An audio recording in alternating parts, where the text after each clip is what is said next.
काफ़ी देर से सुन ही रहे हैं, कल भी सुने, आज भी सुने, और लगभग ये बात कहा गया कि हम जो करते हैं वही हमारे जीवन में लौट करके आता है। लेकिन बात विचारनी है, क्या जो हम सुन रहे हैं उसे हम जीवन में उतार पाएंगे? क्या यहाँ से हम संकल्प लेकर के जाएंगे कि वाकई में जो कुछ सुना गया उसे हम अपने जीवन में उतारेंगे? आइए मैं भी अपनी बात एक कहानी के माध्यम से रखूं, हो सकता है मेरी बात किसी को लग जाए। इतने में से एक व्यक्ति भी यदि एक शब्द को भी अपने जीवन में उतार लेता है तो मेरा कहना भी सार्थक हो जाएगा।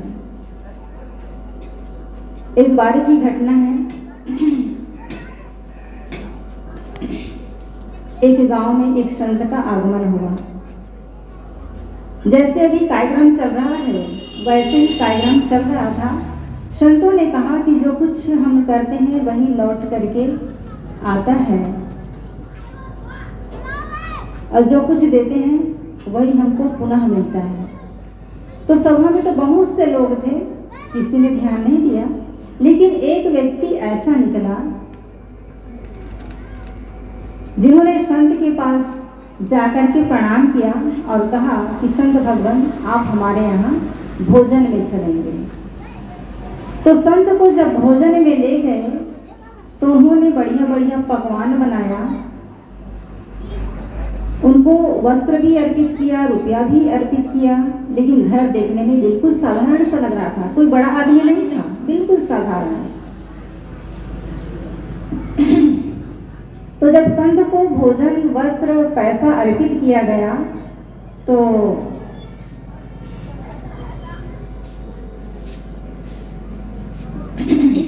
बिठाओ। ए बाबू, हाँ बैठ जा बेटा। तो संत ने पूछा, भैया आप ये बताइए कि आप मेरे लिए इतना खर्च कर रहे हैं, लेकिन आपके आमदनी का स्रोत क्या है?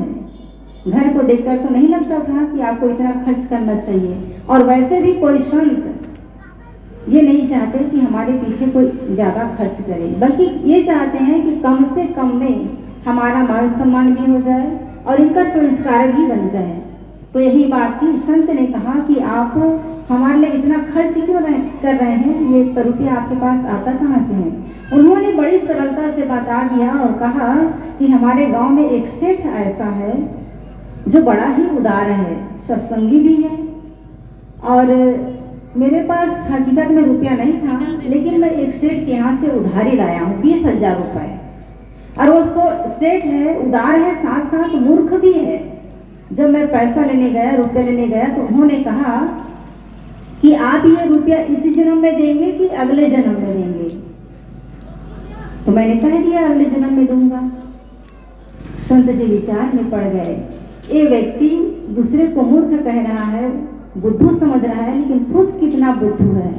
अब संत ने उनको समझाना शुरू किया और कहा कि भैया ये बताओ, आपके घर में आंगन में जो बैल बंधा हुआ है उससे आप क्या काम लेते हैं? तो कहे इससे मैं खेत की जुताई का काम करता हूँ, माल ढोने का काम करता हूँ। अच्छा, और इसको बदले में क्या देते हो? तो कहे कि क्या खिलाते पिलाते हो? तो कहे कि सूखा पैरा देते हैं और जूठा पानी, और जो कुछ बच जाता है वो कोटना में डाल देते हैं, बस यही उनका खाना है। संत ने कहा देखो भाई, ये बैल आपका काम करता है, खेत की जुताई करता है, माल ढोता है, और बिना मजदूरी के, वो मजदूरी नहीं देता, बिना मजदूरी के वो आपका काम करता है। खाने के लिए भी वही जूठा बचा खोचा भोजन आप उनको देते हैं। तो इसका मतलब क्या है समझते हैं? वो कभी किसी जीवन का कर्जदार है जो तुमसे कर्ज लिया था, और वो आज बिना पैसे के चुका रहा है, आप उससे काम ले रहे हैं। और यदि आप भी इस जन्म में उस कर्ज को नहीं चुकाओगे, जिस सेठ को आप बुद्धू समझ रहे हो, मूर्ख समझ रहे हो, वो मूर्ख नहीं है, बल्कि आप मूर्ख बन जाओगे। तो इसलिए याद रखना कि जो कर्ज लिए हो ना, उसको इसी जन्म में दे देना, क्योंकि इस जन्म में नहीं दोगे तो तुम्हें भी किसी न किसी रूप में आकर के उसके कर्ज को चुकाना पड़ेगा। उस व्यक्ति को समझ में आ गया और कहा कि भगवान आपने तो मेरा उद्धार ही कर दिया, आपने तो मेरा उद्धार ही कर दिया। मैं तो कल्पना में भी नहीं सोचा था कि ये बैल है, गाय है, भैंस है, हमें मुफ्त की सेवा दे रहे हैं। और किस लिए दे रहे हैं? सच में यदि मैं आपको घर पर ना बुलाता, आप मुझे संदेश ना देते, ज्ञान की बातें ना बताते, तो मैं ऐसे ही जीवन बिता देता, क्योंकि मैं कहे आया हूँ कि इस जन्म में नहीं अगले जन्म में दूंगा। तो सज्जनों, ये बात केवल उस व्यक्ति की नहीं है, हम सबको समझना है। हमें जो कुछ भी मिलता है वो हमारे अपने कमाई होती है, चाहे अच्छे के रूप में, चाहे बुरे के रूप में। चाहे हमारे जीवन में दुख है, वेदना है, पीड़ा है, तो हमारे अपने कर्मों से मिल रहा है। और घर परिवार के लोग भी जो उटपुटांग ढंग से मिलते हैं ना, वो भी अपने कर्म है, पूर्व जन्म के कर्मों के अनुसार से मिलता है। ठीक ऐसे ही अपने जीवन में सुख है, समृद्धि है, संपन्नता है, और घर परिवार के लोग भी अच्छे से मिले हैं, तो ये हमारी अपनी कमाई है। तो इस कमाई को बरकरार रखना है, समझदारी से जीवन जीना है। यदि जीवन में दुख है तो उसके लिए परेशान नहीं होना है, बल्कि सत्संग में आकर के ये समझना है कि पूर्व में चाहे जो भी गलतियां हो गई उसके अनुसार से हमें जीवन मिला, परिवार मिला, धन संपदा मिला, लेकिन आगे के जीवन को हम बिगड़ने नहीं देंगे। ऐसा संकल्प लेकर के जाएं। अपने तन से, मन से, वचन से किसी भी प्रकार का दोष ना होने पाए। अक्सर आदमी क्या करता है? तन से चोरी, हिंसा, व्यभिचार कर्म करता है, लेकिन सत्संग में जुड़ने के बाद आदमी की बुद्धि ठीक हो जाती है। जैसे कोई सामान बिगाड़ता है तो हम दुकानदार के पास ले जाते हैं, उसको सुधरवा लेते हैं। ठीक ऐसे ही बुद्धि तो बिगड़ी हुई है ही। जब संत गुरु के सानिध्य में जाते हैं, सत्संग में जाते हैं, तो ज्ञान मिलता है कि हमें तन से गलत काम नहीं करना है। तो जब आदमी सत्संग में लगता है तो तन से परोपकार का काम करता है, सेवा का काम करता है। ऐसे ही मन से जो कुसंगी आदमी है, जो सत्संग से दूर है, वो ईर्ष्या, क्रोध, मान, छल में लगा होता है। लेकिन सत्संगी व्यक्ति मन से सुंदर सोचता है, सबके लिए सुंदर भावना करता है कि सबका जीवन सुखी हो, समृद्ध हो, किसी को किसी भी प्रकार का कष्ट न हो। ऐसे ही वाणी से भी दोष होता है, लोग समझ नहीं पाते हैं, अपने पड़ोसी से ईर्ष्या करते हैं, रिश्तेदारों से ईर्ष्या करते हैं, यहाँ तक कि इतना कटु शब्द कह देते हैं कि उनका वंश ही खत्म हो जाए, उनका पुत्र परिवार मर जाए, उनके घर में कुछ हो जाए, मतलब समृद्धि नहीं चाहते हैं। तो ये वाणी का दोष है। लेकिन आदमी जब सत्संग में लगता है तो वाणी से भी हित प्रिय बात कर सकता है, लोगों को सद्मार्ग दिखा सकता है, और ऐसा करके वो केवल दूसरों को ही हित मार्ग नहीं दिखा रहा है, सद्मार्ग नहीं दिखा रहा है, बल्कि जो कुछ भी कर रहे हैं, जैसे संत महात्मा बुद्ध ने लिखा है कि यदि हम आज किसी के ऊपर करुणा कर रहे हैं तो इसका मतलब है कि हमने अपने लिए करुणा का काम कर लिया। हम वर्तमान में जगत में देखते हैं, संसार में कितने ऐसे लोग हैं जिनके 4 बेटे हैं, 6 बेटे हैं, लेकिन समय से काम नहीं देते। उन 4 बेटों के रहते रहते, 6 बेटों के रहते रहते बूढ़े माता और पिता को भी सुख नहीं मिलता है। वो अपने हाथ से भोजन बनाते हैं, खाते हैं, दुख रोते हैं। लेकिन कुछ लोग ऐसे भी मिलते हैं जीवन में जिनकी कोई संतानें नहीं है, जिनका कोई अपना नहीं है, लेकिन कोई ऐसा सेवा करने वाला मिल जाता है बिल्कुल सहज भाव से, उनका अपना कोई नहीं है, और ना ही सामने से चाहता है कि अमुक मेरा सहायता करे, मेरी सेवा करे। लेकिन पूर्व जन्म का पुण्य ऐसा होता है कि कोई पड़ोसी मिल जाता है, कोई रिश्तेदार मिल जाता है, और बड़े प्रेम से उनकी सेवा करता है और दुनिया से विदा कर देता है।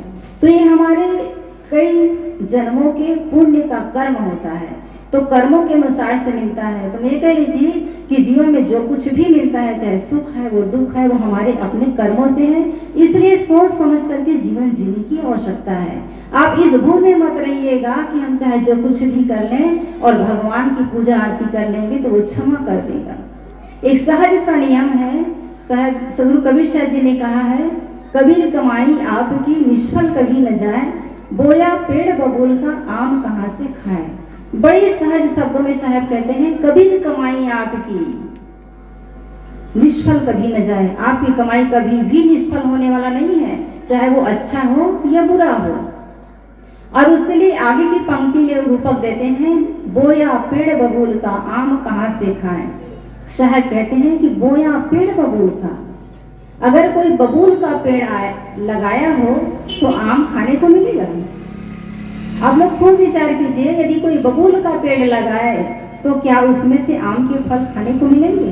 नहीं मिलेंगे ना। बबूल के पेड़ लगाए हैं तो उस बबूल के कांटे आएंगे, आम नहीं आ सकते। यहाँ तक कि यदि आपको भगवान पर विश्वास है कि बबूल के पेड़ में आम के कांटे आ सकते हैं, तो ऐसा करिएगा, एक बबूल का पेड़ लगा लेंगे और उसमें गंगा जल ले जाकर डाल दीजिए और मंत्र जाप करिए, यज्ञ करिए, हवन करिए, सब कुछ करिए और उसके यहाँ तक कि प्रण कर लीजिए कि जब तक इस बबूल के पेड़ में आम के फल नहीं आएंगे मैं यहाँ से उठूंगा नहीं। आपके जीवन बीत जाएंगे, बबूल के पेड़ में आम के फल नहीं आएंगे। आ सकते हैं? नहीं आएंगे। क्यों नहीं आएंगे?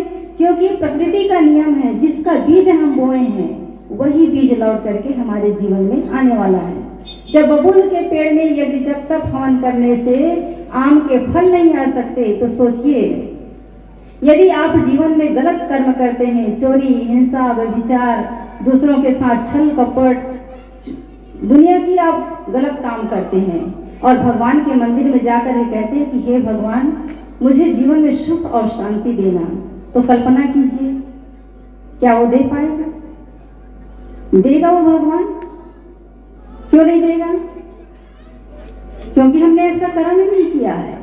हमने जीवन भर तो गलत किया है, हम लोग इसी भूल में रहते हैं। आज समझ लीजिएगा, जब बबूल के पेड़ में चाहे हम जितना भी यज्ञ हवन जब तब कर लें उनके लिए, उसमें आम के फल नहीं आ सकते, तो हम गलत कर्म करके भगवान को चाहे जितना भी मना लें, चाहे चांदी के मुकुट पहना दे, सोने के मुकुट पहना दें, रोज लड्डू बांटे, कुछ भी करें, आपने गलत किया है तो गलत कर्म आपके जीवन में होगा। इसलिए भगवान भवानी को मनाने की जरूरत नहीं है, अपने कर्मों पर ध्यान दीजिए। भगवान को इसलिए मनाया जाता है, उनका मूर्ति इसलिए रखा जाता है ताकि हम उनसे आदर्श ले सकें। जैसे राम है, कृष्ण है, बुद्ध है, महावीर है, ईसा मसीह है, सुकरात है, जितने भी महापुरुष हुए हैं, तो उन सबके जीवन के एक आदर्श है।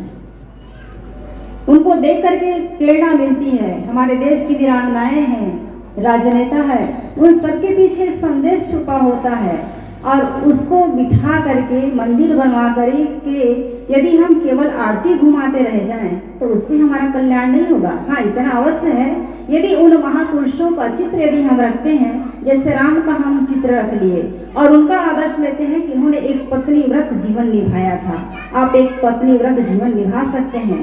यदि आप माताएं हैं तो एक पति व्रत का नियम ले सकते हैं उनके जीवन से। आप भाई हैं तो भाई भाई में प्रेम कैसा होना चाहिए, ये संदेश अपने जीवन में ला सकते हैं। और यदि आप पुत्र हैं तो माता के प्रति, पिता के प्रति कैसा भाव होना चाहिए, ये अपने मन में बिठा सकते हैं। कहने का मतलब है कि भगवान जिसको हम महान मानते हैं, महापुरुष जिसको कहते हैं, उनसे हमें आदर्श लेना चाहिए। किसी भगवान की मूर्ति की हम पूजा करते हैं, आराधना करते हैं तो हमारे मन में एक गहरी शांति आती है और कुछ पल के लिए हम गलत काम से रुक जाते हैं, लेकिन कहें कि हे भगवान कि मेरा ये काम कर देना, वो काम कर देना, नहीं करेंगे ना। हम वो काम करवाते हैं जो प्रत्यक्ष नहीं है। हम कहते हैं काम तो खुद करते हैं, लेकिन कहते हैं कि हमारे जीवन में सुख और शांति देना, तो सुख और शांति वो नहीं दे रहा, हमारा कर्म से ही सुख और शांति आता है। कोई आ सके नहीं कहता कि हे भगवान मेरे धान की कटाई करवा देना, मजदूर नहीं मिल रहा है। कोई ये नहीं कहता कि हे भगवान कि मेरे खेत में जाकर एक खातू डलवा देना, एक भी मजदूर नहीं मिल रहा है। ऐसा काम करवाते हैं भगवान से? नहीं करवाते हैं, नहीं करवाते हैं, लेकिन वो काम करवाते हैं, कहते हैं कि हे भगवान मेरे कर्मों को क्षमा कर देना। और वो कर रहा है कि नहीं कर रहा है ये आपको नहीं पता, आप धोखे में जीवन जीते हैं। इसलिए खूब सोच समझ करके जीवन जीने का विचार कीजिए, अन्यथा आप धोखे में पड़ करके आप वहीं चले जाएंगे, वैसे ही दुख आपके जीवन में आएगा। कहते एक बार महाभारत का युद्ध जब हुआ, आप लोग सुने हैं, महाभारत का युद्ध हुआ तो धृतराष्ट्र के सारे पुत्र मारे गए। धृतराष्ट्र अंधा था और उनके सपुत्र थे और सपुत्र मारे गए, तो विलाप कर रहा था। इतने में भगवान कृष्ण जी उनके पास है और उस समय पूछते हैं कि भगवान आखिर मेरे किस जन्मों का पाप है, किस कारण से मैं ये दुख भोग रहा हूँ, किस कारण से मैं अंधा बना और किस कारण से मेरे सपुत्र मारे गए। तो उन्होंने बहुत सुंदर ढंग से कहा, यहाँ धृतराष्ट्र जी ने यहाँ तक से कहा कि भगवान मैंने अपने पिछले 100 जन्मों को देखा है, पिछले 100 जन्मों में मैंने कोई पाप नहीं किया, लेकिन किस कारण से मैं अंधा हुआ और किस कारण से मेरे 100 पुत्र मारे गए। तो उस समय भगवान कृष्ण जी कहते हैं कि राजन, बात केवल 100 जन्मों की नहीं है, बात केवल 100 जन्मों की नहीं है, 100 जन्म के पहले भी तुम्हारा जीवन था। और उन्होंने कहा कि तब तुम उस समय भी राजा थे, प्रजापालक थे, इस कारण से इस जन्म में तुम राजा बने, प्रजा का आप हित किए थे, पुत्रवत उनका सम्मान किए थे, उनका देखरेख किए थे, जनता में अपना धन लुटाए थे, इसलिए इस जन्म में भी तुम राजा बने हो, जो दिए थे वो पाए हो। लेकिन आंख वाले होते हुए भी तुम अंधे थे। वो कैसे? उन्होंने कहा कि तुम शाकाहारी थे, लेकिन स्वाद के चक्कर में पड़ करके तुम अपने रसोइयों को इनाम देते थे। आपके रसोइये ने आपकी कमी को जान गया, वो जानता था कि आप शाकाहारी हैं, उसके बावजूद उन्होंने हंस के बच्चे को मार करके लाया, उसको रसोई बना करके आपको खिलाया, आप उनको स्वाद के चक्कर में खा गए, उसको इनाम दिए तो उनको बल मिला, फिर वो हंस के बच्चों को मार करके लाता रहा और इस प्रकार से 100 हंस के बच्चों को मार मार करके खिलाया था। और उसी के परिणाम में आज तुम्हारे 100 पुत्र मारे गए और तुम आंख वाला होते हुए भी अंधे बने रहे, इसीलिए इस जन्म में अंधे हुए। इस प्रकार से कहने का मतलब है कि हम धोखे में जीवन ना जिए, इतना समझ करके जिए। आज हम जो कुछ भी कर रहे हैं, चाहे अपने परिवार के साथ, चाहे पड़ोसी के साथ, चाहे अपने रिश्तेदार के साथ, वो लौट करके आएगा, चाहे अच्छा कर्म करें चाहे बुरा कर्म करें। तो जैसे ये आज यदि हम चाहते हैं कि हमें चने का फसल मिले, है ना, तो चने बोना पड़ेगा, और गेहूं का फसल चाहते हैं तो गेहूं बोना पड़ेगा, गन्ने का फसल चाहते हैं तो गन्ना बोना पड़ेगा। ठीक इसी प्रकार से आज हम अपने वर्तमान जीवन को देखें, हम वर्तमान में कितना सुखी हैं, परिवार से कितना संतुष्ट हैं, धन धान्य से कितना संतुष्ट हैं, कितना परिपूर्ण हैं, और हम जीवन में क्या चाहते हैं, तो उसके अनुसार से कमाई करना शुरू करें, क्योंकि वही कमाई हमें आगे मिलने वाला है।